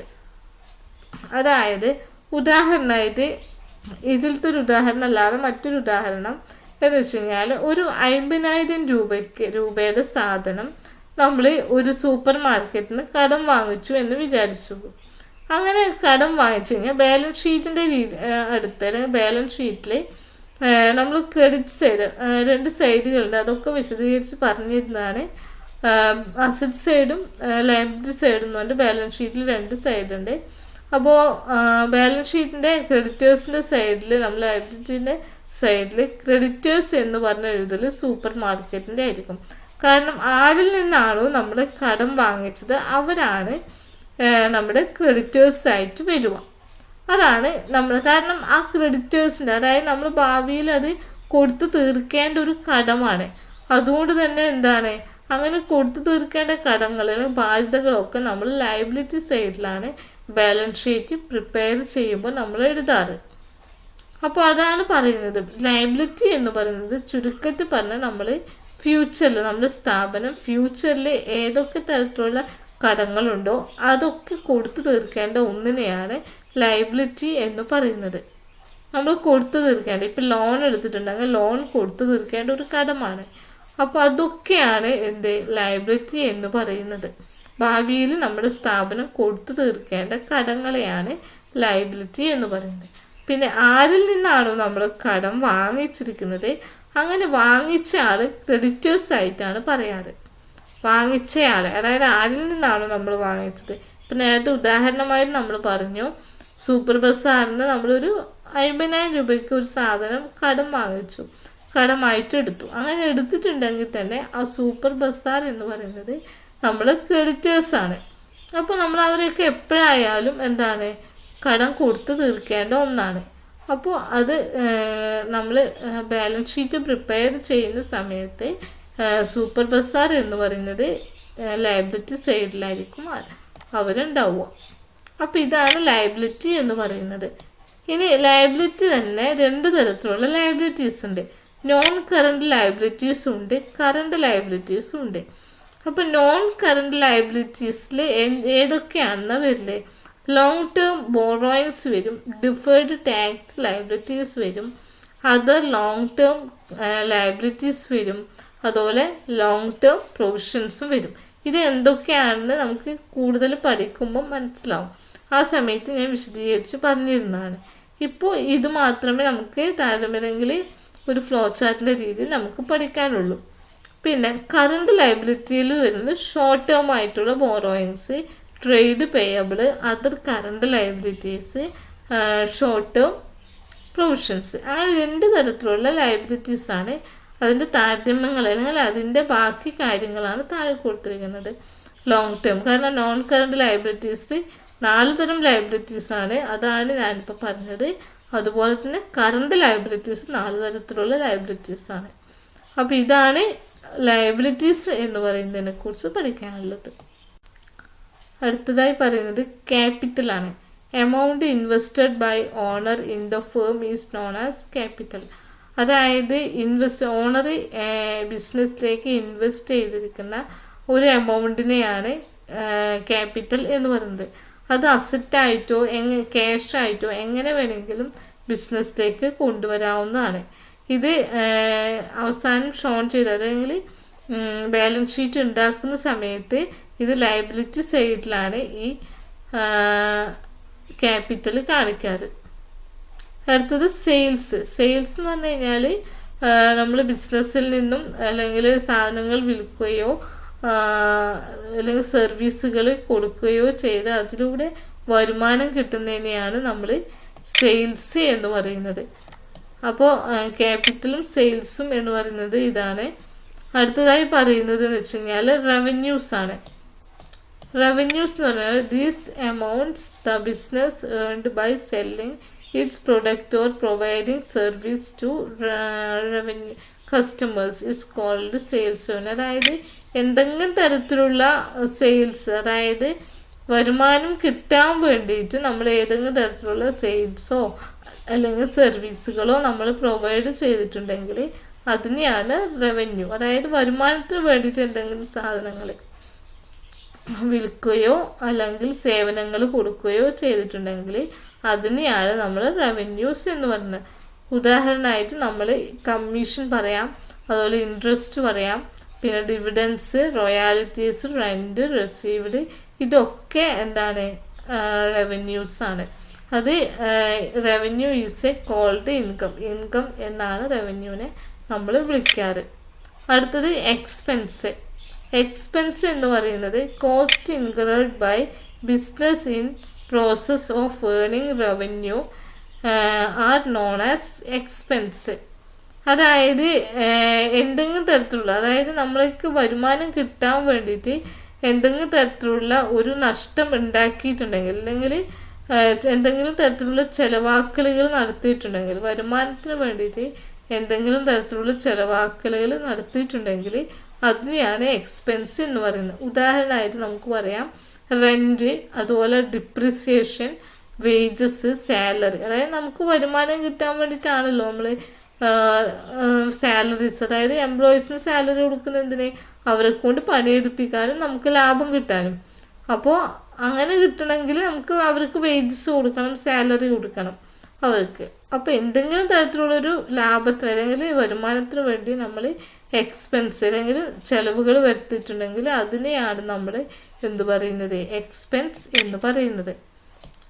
പിന്നെ പറയുന്നത് എക്സ്പെൻഡിച്ചറാണ്. Expenditure എന്ന് പറഞ്ഞാൽ spending money or incurred a liability for some benefits, service or property received is called expenditure. അതായത് ഇതുപോലെ തന്നെ എന്തെങ്കിലും തരത്തിലുള്ള ബാധ്യതകളോ അല്ലെങ്കിൽ അങ്ങനെയുള്ള കാര്യങ്ങൾ വരുത്തി വെച്ചിട്ടുണ്ടെങ്കിൽ ബെനിഫിറ്റ്സിന് വേണ്ടിയിട്ടുണ്ട്, എന്തെങ്കിലും തരത്തിലുള്ള ലാഭത്തിന് വേണ്ടിയിട്ട് അല്ലെങ്കിൽ വരുമാനത്തിന് വേണ്ടി തന്നെ എന്തെങ്കിലും തരമുള്ള ഒരു ബെനിഫിറ്റ്സിന് വേണ്ടി നമ്മൾ ഒരു ലയബിലിറ്റി വരുത്തി വെക്കലോ അല്ലെങ്കിൽ എന്തെങ്കിലും കാര്യങ്ങൾ വിൽക്കുകയോ അങ്ങനെ എന്തെങ്കിലും ചെയ്തിട്ടുണ്ടെങ്കിൽ അതിനെ പറയുന്ന പേരാണ് എക്സ്പെൻഡിച്ചർ എന്ന് പറയുന്നത്. ഉദാഹരണമായിട്ട് പർച്ചേസ് ഓഫ് ഗുഡ്സ്. നമുക്ക് ബെനിഫിറ്റിന് വേണ്ടിയിട്ടാണല്ലോ നമ്മൾ പർച്ചേസ് ചെയ്യുന്നത് ഗുഡ്സ്. കാരണം ആ ഗുഡ്സ് ഉപയോഗിച്ചിട്ട് വേണം നമുക്ക് മറ്റ് പ്രൊഡക്ട്സും മറ്റ് കാര്യങ്ങളും ഉണ്ടാക്കാൻ വേണ്ടിയിട്ട്. അതുപോലെ പർച്ചേസ് ഓഫ് മെഷീനറി ഉപയോഗിക്കാതെ നമുക്ക് പ്രൊഡക്ട്സുകൾ ഉണ്ടാക്കാൻ പറ്റില്ലല്ലോ. അപ്പോൾ അങ്ങനെ എന്തെങ്കിലും ഒരു ബെനിഫിറ്റ്സിന് വേണ്ടിയിട്ട് നമ്മളൊരു സാധനം പർച്ചേസ് ചെയ്യുകയോ അല്ലെങ്കിൽ അതിനു വേണ്ടി എന്തെങ്കിലും പൈസകൾ ചിലവാക്കിയിട്ടുണ്ടെങ്കിൽ അതിന് പറയുന്ന പേരാണ് എക്സ്പെൻഡിച്ചർ എന്ന് പറയുന്നത്. അടുത്തത് പറയുന്നത് പ്രോഫിറ്റ് ആണ്. പ്രോഫിറ്റ് എന്ന് പറയുന്നത് ഒരു അക്കൗണ്ടിങ് ഇയറിൽ നമുക്ക് അതായത് എക്സ്പെൻസസിനേക്കാൾ കൂടുതൽ വരുമാനം, അതായത് ചെലവിനേക്കാൾ കൂടുതൽ വരുമാനം കിട്ടിയിട്ടുണ്ടെങ്കിൽ അതിന് പറയുന്ന പേരാണ് പ്രോഫിറ്റ് എന്ന് പറയുന്നത്. അതായത് പ്രോഫിറ്റ് എന്ന് പറയുന്നത് നമുക്ക് ഒരു അക്കൗണ്ടിങ് ഇയർ ഉണ്ടല്ലോ, ആ ഇയറിൽ നമുക്ക് അല്ലെങ്കിൽ ചെലവിനേക്കാൾ കൂടുതൽ വരവ് ലഭിച്ചിട്ടുണ്ടെങ്കിൽ, റവന്യൂസ് ലഭിച്ചിട്ടുണ്ടെങ്കിൽ അതിനെ പറയുന്ന പേരാണ് പ്രോഫിറ്റ്. അടുത്തത് ഗെയിൻ എന്ന് പറയുന്നത് a profit that arises from events or transaction which are incidental to business such as sales, fixed asset.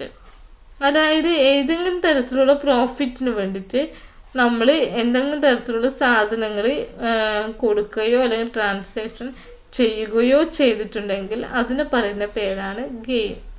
ഒന്നാമതെന്ന് പറഞ്ഞാൽ നമ്മളിപ്പോൾ ഏതെങ്കിലും നമ്മൾ ഫിക്സഡ് ആയിട്ടുള്ള ഒരു അസറ്റ് നമ്മൾ വിറ്റു, നമ്മൾ പ്രോഫിറ്റിന് വേണ്ടി നമ്മൾ വിറ്റു. അങ്ങനെയാണെങ്കിൽ അതിൽ നിന്ന് കിട്ടുന്നതിന് ഒരു പ്രോഫിറ്റ് ആണല്ലോ നമുക്ക്, അതാണ് ഗെയിൻ എന്ന് പറയുന്നത്. അതുപോലെ നമ്മൾ ഏതെങ്കിലും തരത്തിലുള്ള കോടതി കേസുകൾ ജയിച്ചിട്ടുണ്ടെങ്കിൽ അതും ഒരു ഗെയിൻ ആയിട്ടാണ് പറയാറ്. അതുപോലെ appreciation of value of asset, അങ്ങനെയുള്ള കാര്യങ്ങളൊക്കെ ഗെയിനാണ്. നമ്മൾ എന്തെങ്കിലും തരത്തിലുള്ള നമുക്കൊരു പ്രോഫിറ്റിന് വേണ്ടിയിട്ട് നമ്മൾ ഏതെങ്കിലും ഒരു നഷ്ടങ്ങൾ അല്ലെങ്കിൽ എന്തെങ്കിലും ഒരു നഷ്ടങ്ങൾ വരുത്തി വെച്ചിട്ടുണ്ടെങ്കിൽ ഏതെങ്കിലും ഒരു കാര്യങ്ങൾ കിട്ടിയിട്ടുണ്ടെങ്കിൽ വിറ്റിട്ടുണ്ടെങ്കിൽ പ്രോഫിറ്റിന് വേണ്ടിയിട്ട് അതിനെയാണ് നമ്മൾ എന്ത് പറയുന്നത്, ഗെയിൻ എന്ന് പറയുന്നത്. ഇപ്പം നമ്മൾ ഫിക്സഡ് അസറ്റ് ആയിട്ടുള്ള സാധനം അല്ലെങ്കിൽ നമ്മളത് വിറ്റത് വെച്ച് നമുക്ക് എന്തെങ്കിലും പ്രോഫിറ്റ് കിട്ടാനായിരിക്കാം. അതാണ് ഗെയിൻ എന്ന് പറയുന്നത്. അതുപോലെ കോർട്ട് ജയിച്ചത്, അതായത് വിന്നിങ്സ്, ഏതെങ്കിലും കോടതി കേസുകൾ ജയിച്ചിട്ടുണ്ടെങ്കിൽ അതും ഒരു ഗെയിനാണ്. അപ്പം ഇത്രയും കാര്യങ്ങളാണ് ഉള്ളത്. അടുത്തതായി പറയുന്നത് ലോസ് എന്ന് പറയുന്നത് നമ്മൾ നേരത്തെ പറഞ്ഞ പോലെ പ്രോഫിറ്റിൻ്റെ മറ്റു ഓപ്പോസിറ്റ് ആയിട്ടുള്ളൊരു കാര്യമാണ്. അതായത് അക്കൗണ്ടിങ് ഇയറിൽ റവന്യൂവിനേക്കാൾ കൂടുതൽ എക്സ്പെൻസ് ആണ് വരുന്നതെങ്കിൽ അതിനെ പറയുന്ന പേരാണ് ലോസ് എന്ന് പറയുന്നത്. അപ്പോൾ ലോസ് ഏതെങ്കിലും തരത്തിൽ എന്താ പറയുക, ലോസ്റ്റ്, അതായത് മോഷണോ അല്ലെങ്കിൽ എന്തെങ്കിലും തരത്തിലുള്ള ഫയർ ആക്സിഡൻറ്റോ അങ്ങനെ എന്ത് വേണമെങ്കിലും ഏത് തരത്തിലുള്ള അപകടങ്ങൾ മൂലം നമുക്ക് എന്ത് ചെയ്യാം, ലോസ് ഒരു ബിസിനസ് സ്ഥാപനത്തിൽ സംഭവിക്കാം. ഇത്രയുമാണ് അതിൻ്റെ കാര്യങ്ങൾ. പിന്നെ അടുത്തത് വരുന്നത് ഡിസ്കൗണ്ടാണ്. ഡിസ്കൗണ്ട് എന്ന് പറയുന്നത് നമ്മൾ ഒരു എമൗണ്ട് ഡിഡക്റ്റ് ചെയ്ത്, അതായത് നമ്മൾ വിൽക്കുമ്പോൾ പ്രൈസിൽ ഒരു ഇത്ര എമൗണ്ട് ഡിഡക്റ്റ് ചെയ്ത് കൊടുക്കുന്നതിനെയാണ് നമുക്ക് ഡിസ്കൗണ്ട് എന്ന് പറയുന്നത്. അപ്പോൾ ആ ഡിസ്കൗണ്ട് 2 തരത്തിലുണ്ട്. ഒന്ന് ക്യാഷ് ഡിസ്കൗണ്ടും ഉണ്ട്, ട്രേഡ് ഡിസ്കൗണ്ടും ഉണ്ട്. അപ്പോൾ ട്രേഡ് ഡിസ്കൗണ്ട് എന്ന് പറയുന്നത് നമ്മൾ ഒരു സാധനം വിൽക്കുമ്പോൾ ആ വിൽക്കുന്നതിൻ്റെ അല്ലെങ്കിൽ ആ പ്രൈസിൽ ആ സമയത്ത് നമ്മൾ ഒരു നിശ്ചിത എമൗണ്ട് കുറച്ച് കൊടുക്കും ആ വിൽക്കുന്ന സമയത്ത്. അതിനെയാണ് എന്ത് പറയുന്നത്, ട്രേഡ് ഡിസ്കൗണ്ട് എന്ന് പറയുന്നത്. പിന്നെ ക്യാഷ് ഡിസ്കൗണ്ട് എന്ന് പറയുന്നത് നമ്മൾ മുൻപേ പൈസ കൊടുക്കാനുണ്ടാവും, ആ കൊടുക്കാനുള്ള പൈസയിൽ നമ്മൾ കുറച്ച് ശതമാനം കുറച്ച് കൊടുക്കും. അതിനെയാണ് ക്യാഷ് ഡിസ്കൗണ്ട് എന്ന് പറയുന്നത്. ട്രേഡ് ഡിസ്കൗണ്ട് പറയുമ്പോൾ നമ്മളിപ്പോൾ എന്തെങ്കിലും ഒരു സാധനം പോകുന്ന സമയത്ത് നമ്മൾ ആ വിലയിൽ തന്നെ അപ്പോൾ തന്നെ കുറച്ചിരുന്നത്, അല്ലെങ്കിൽ ആ വില നമ്മൾ വാങ്ങുമ്പം തന്നെ നമുക്ക് എന്ത് ചെയ്യും, ആ വിലയിൽ കുറച്ച് ശതമാനം കുറച്ച് തരും. അതിനെയാണ് ട്രേഡ് ഡിസ്കൗണ്ട് എന്ന് പറയുന്നത്. മറ്റേ ക്യാഷ് ഡിസ്കൗണ്ട് എന്ന് പറയുന്നത് അത് നമ്മൾ മുൻപേ പൈസ കൊടുക്കാനുണ്ടെങ്കിൽ എന്ത് ചെയ്യും, അവർ ഒരു നിശ്ചിത ശതമാനം കുറച്ച് തരുന്നുണ്ടെങ്കിൽ അതിനെയാണ് ക്യാഷ് ഡിസ്കൗണ്ട് എന്ന് പറയുന്നത്. ഇത്രയുമാണ് ഡിസ്കൗണ്ടിനെ കുറിച്ച് പറയാനുള്ളത്. അടുത്തത് പറയുന്നത് വൗച്ചർ ആണ്. വൗച്ചർ എന്ന് പറയുന്നത് നമ്മൾ ഇപ്പോൾ എന്തെങ്കിലും തരത്തിലുള്ള ട്രാൻസാക്ഷൻസ് നടന്നു കഴിഞ്ഞാൽ അതിന് തെളിവായിട്ട് ഒരു റെസിപ്റ്റ് നമുക്ക് തരും. അതാണ് വൗച്ചർ എന്ന് പറയുന്നത്. ഇപ്പോൾ എന്തെങ്കിലും സാധനം വാങ്ങിച്ചു കഴിഞ്ഞ് കഴിഞ്ഞാൽ, ഇപ്പം if we buy a goods for cash, അപ്പോൾ അതിന് വാങ്ങിച്ചു കഴിഞ്ഞാൽ നമുക്കൊരു ബില്ല് അല്ലെങ്കിൽ ഒരു മെമ്മോ അത് കിട്ടും, നമ്മൾ വാങ്ങിച്ചു എന്നതിൻ്റെ ഒരു തെളിവ്. അതാണ് വൗച്ചർ എന്ന് പറയുന്നത്.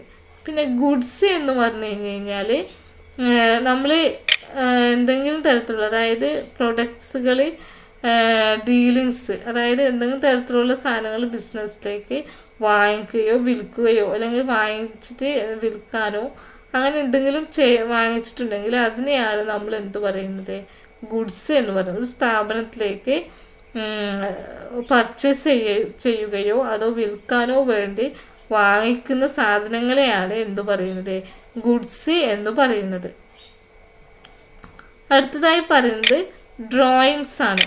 ഡ്രോയിങ്സ് എന്ന് പറയുന്നത് ഇപ്പോൾ ഉടമസ്ഥർ, അതായത് ബിസിനസ്സിൻ്റെ ഓണർ പേഴ്സണൽ ആവശ്യങ്ങൾക്കായിട്ട് പണമോ അല്ലെങ്കിൽ അതിൻ്റെ എന്തെങ്കിലും തരത്തിലുള്ള അസറ്റോ എടുത്തിട്ട് ഉപയോഗിച്ചിട്ടുണ്ട്, പേഴ്സണൽ ആവശ്യങ്ങൾക്കായി ഉപയോഗിച്ചിട്ടുണ്ടെങ്കിൽ അതിനെയാണ് എന്ത് പറയുന്നത്, ഡ്രോയിങ്സ് എന്ന് പറയുന്നത്. അടുത്തത് പർച്ചേസ് ആണ്. Purchase are total amount of goods procured by the business on credit on cash. അതായത് ടോട്ടൽ എമൗണ്ട്, അതായത് ഗുഡ്സിൻ്റെ ടോട്ടൽ എമൗണ്ടിനെ പറയുന്നതാണ് പർച്ചേസ് എന്ന് പറയുന്നത്. ഒരു ബിസിനസ് സ്ഥാപനത്തിലേക്ക് വേണ്ട ടോട്ടൽ എമൗണ്ട് ഓഫ് ഗുഡ്സിനെയാണ് പർച്ചേസ് എന്ന് പറയുന്നത്.